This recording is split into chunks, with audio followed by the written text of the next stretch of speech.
Hello friends, नमस्कार। मैं हूं भरत। अपनी यूट्यूब चैनल पर मैथ्स, रीजनिंग અને બીજા વિષયો પણ સામેલ છે। હાલમાં આપણે રીજનિંગ રનિંગ છે, તો ચાલો મિત્રો રીજનિંગના નવા ટોપિક વિશેની ચર્ચા કરીશું।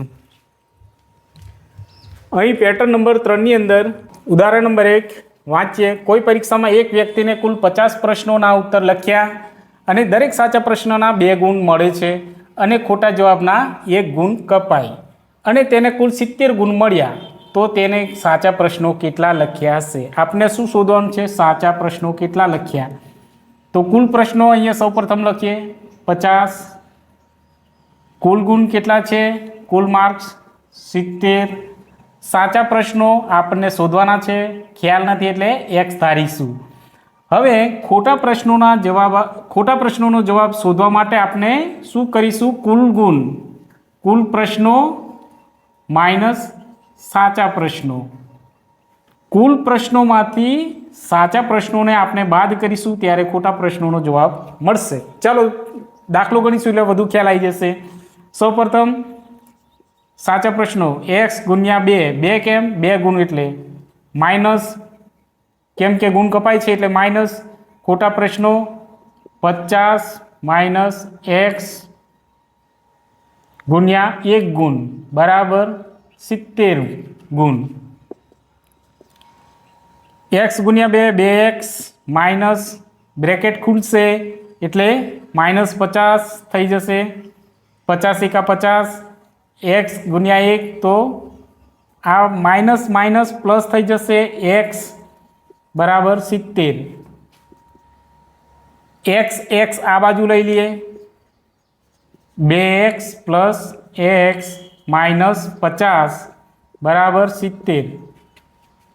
2x પ્લસ 1 3x થઈ ગયા, માઇનસ 50 બરાબર 70। 3x બરાબર 70, માઇનસ 50 આ બાજુ જશે તો પ્લસ થઈ જશે 50। 3x બરાબર 70 પ્લસ 50 કેટલા થશે? 120 થશે। 70 પ્લસ 50 બરાબર 0। 7 ને 5 12, તો થઈ ગયા 112।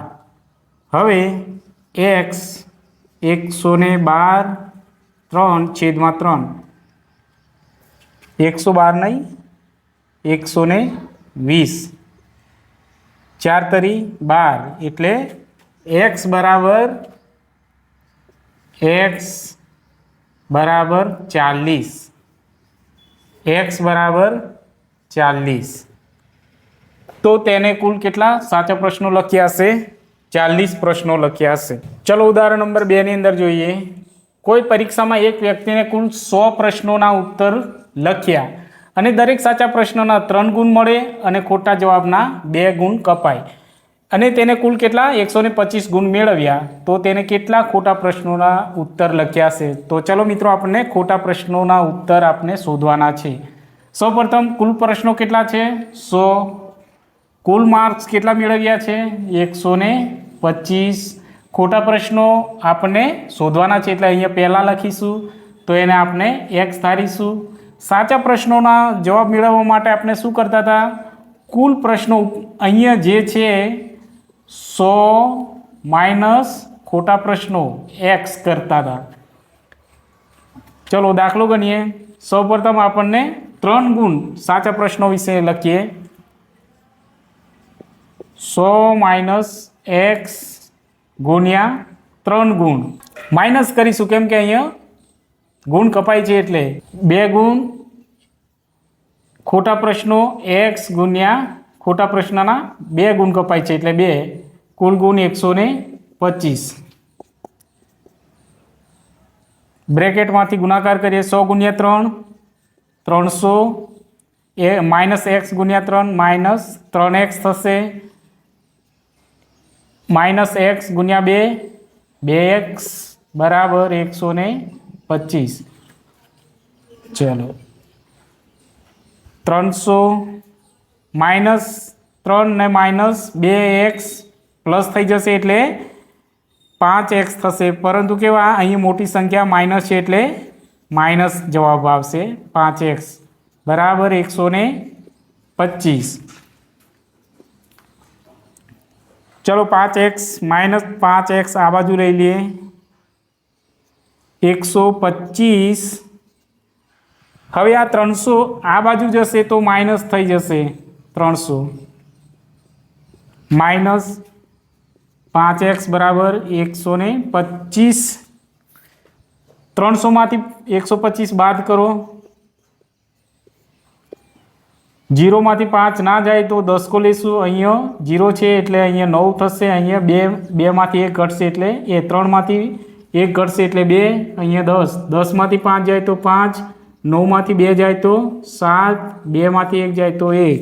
તો કેટલા? 175. પણ કેવા અહીંયા માઇનસ મોટી સંખ્યા માઇનસ છે એટલે જવાબ પણ માઇનસમાં જ આવશે. ચાલો અહીંયા માઇનસ છે, અહીંયા માઇનસ છે, માઇનસ માઇનસ ઉડી ગયા તો 5x 175. ચાલો આ 5 અહીંયા નીચે આવી જશે. હવે આનો ભાગાકાર કરી દો. 175 5. 17 થી નાની સંખ્યા 5 તરી 15, 5 ચોક 20 વધી જશે. 5 તરી 15. 7માંથી 1માંથી 0, 5 7માંથી 5 જાય 2, ઉપરથી ઉતાર્યા 5. 5 25 બરાબર. અહીં x બરાબર 35 જવાબ આવશે. તો 35 શું છે? ખોટા પ્રશ્નોની સંખ્યા. ઉદાહરણ નંબર 3 ની અંદર કોઈ પરીક્ષામાં એક વ્યક્તિને કુલ 60 પ્રશ્નોના ઉત્તર લખ્યા. દરેક સાચા પ્રશ્નના 4 ગુણ અને ખોટા જવાબના 2 ગુણ કપાય. તો તેને કુલ 150 ગુણ મેળવ્યા. તો તેને કેટલા સાચા પ્રશ્નો લખ્યા હશે ને ખોટા પ્રશ્નો લખ્યા હશે? બંને પ્રશ્નો શોધવાના છે. સૌપ્રથમ આપણે શું કરશું? કુલ પ્રશ્નો કેટલા છે? 60. કુલ માર્ક્સ 150. ખોટા પ્રશ્નો શોધવાના છે અને સાચા પ્રશ્નોની સંખ્યા આપણે શું કરશું? x. ખોટા પ્રશ્નો બરાબર શું કરશું? કુલ પ્રશ્નો કેટલા છે? 60 માઇનસ સાચા પ્રશ્નો x બરાબર. ચાલો સાચા પ્રશ્નો x ગુણ્યા 4 કેટલા ગુણ? 4 ગુણ મળે છે. માઇનસ કેમ કરીશું? ગુણ કપાય છે એટલે. ખોટા પ્રશ્નો 60x માઇનસ x ગુણ્યા 2 ગુણ કપાય છે બરાબર કેટલા ગુણ? 150. x ગુણ્યા 4 4x માઇનસ 60 ગુણ્યા 2 120. બ્રેકેટ ખુલશે એટલે માઇનસ થઈ જશે. માઇનસ માઇનસ અહીં પ્લસ થઈ જશે. બ્રેકેટ ખુલશે એટલે 2x બરાબર 150. હવે x આ બાજુ લઈ લઈએ. 4x પ્લસ 2x માઇનસ 120 બરાબર 150. ચલો 4 ને 2 પ્લસ છે એટલે 6x થઈ જશે બરાબર 150. હવે આ માઇનસ 120 આ બાજુ જશે તો પ્લસ થઈ જશે 120 પ્લસ 150માંથી 150માં ઉમેરો 120. 0 5 ને 2 7 270 થશે. 6x બરાબર 270. ચલો x બરાબર 270 નીચે છેદમાં 6 વડે ભાગ કરી દો. 270 6. 27 થી નાની સંખ્યા 6 6 36 વધી જાય. 6 35 વધી જાય. 6 ચોક 24. 2માંથી 2 0. 7માંથી 4 જાય 3 0. 6 પંચા 30. ચલો 3માંથી 3 જાય 0 0. તો x બરાબર કેટલા હશે? 45. x એટલે સાચા પ્રશ્નોની સંખ્યા કેટલી? 45 હશે. હવે કુલ પ્રશ્નો કેટલા છે અહીંયા 60. ચાલો 60માંથી આ પ્રશ્નો બાદ કરી દો. કુલ પ્રશ્નો બરાબર 60.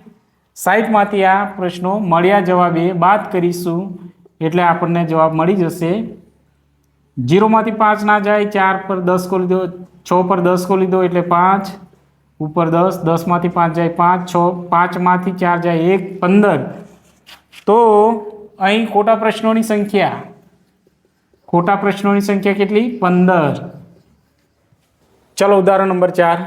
કોઈ એક પરીક્ષામાં 50 પ્રશ્નો છે, તેમાંથી થોડા પ્રશ્નો 2 ગુણવાળા અને થોડા પ્રશ્નો 1 ગુણના હતા. તો કુલ માર્ક્સ 85 હોય તો 2 અંકવાળા પ્રશ્નોની સંખ્યા કેટલી હશે? તો સૌપ્રથમ આપણે શું કરશું? કુલ પ્રશ્નોની સંખ્યા, કુલ પ્રશ્નો કેટલા છે? 50. કુલ માર્ક્સ કેટલા? 85. 2 અંકવાળા દાખલા, 2 અંકવાળા પ્રશ્નો શોધવાના છે. x 1 અંકવાળા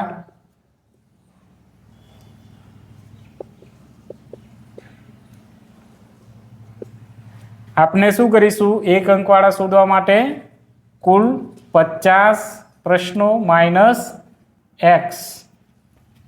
ચાલો 2 અંકવાળા સૌપ્રથમ x ગુણ્યા 2. હવે અહીં પ્લસ કરીશું કેમ કે અહીંયા કોઈ ગુણ કપાતા નહીં એટલે પ્લસ થશે. 1 અંકવાળા 50 માઇનસ x ગુણ્યા 1 ગુણ બરાબર 85. 2x પ્લસ 50 એકા 50 માઇનસ x એકા x બરાબર 85. ચલો x આ બાજુ કરી દઈએ. x માઇનસ x પ્લસ 50 બરાબર 85. 2xમાંથી x જાય તો x જ રહેશે બરાબર 85. હવે આ પ્લસ છે, પ્લસમાંથી આપણને પેલી બાજુ જશું તો માઇનસ થઈ જશે 50 બરાબર. હવે x બરાબર 85માંથી 50 બાદ કરીશું. 85 માઇનસ 50. ચાલો 5, 8માંથી 5 જાય તો 3. તો અહીં કુલ કેટલા? 35. 2 અંકવાળા પ્રશ્નોની સંખ્યા કેટલી હશે? કુલ 35. અહીં પેટર્ન 3 આપણે પૂરી કરીએ છીએ મિત્રો. હવે મળીશું નેક્સ્ટ ચેપ્ટરની અંદર. તો મિત્રો અમારો વિડીયો તમને જો પસંદ આવે તો લાઈક અને શેર કરજો, તેમજ સબસ્ક્રાઈબ કરવાનું ભૂલતા ના મિત્રો. અને પોલીસ PSIની તૈયારી કરતા વિદ્યાર્થીઓ માટે ખાસ ઇમ્પોર્ટન્ટ ઉદાહરણો લઈને હું આવું છું. તો ખાસ કરીને મિત્રો જોવાનું ના ભૂલતા અને એકબીજાને શેર પણ કરજો કેમ કે બહુ ઇમ્પોર્ટન્ટ, તમને બહુ જ ઉપયોગી નીવડશે. થેન્ક યુ મિત્રો.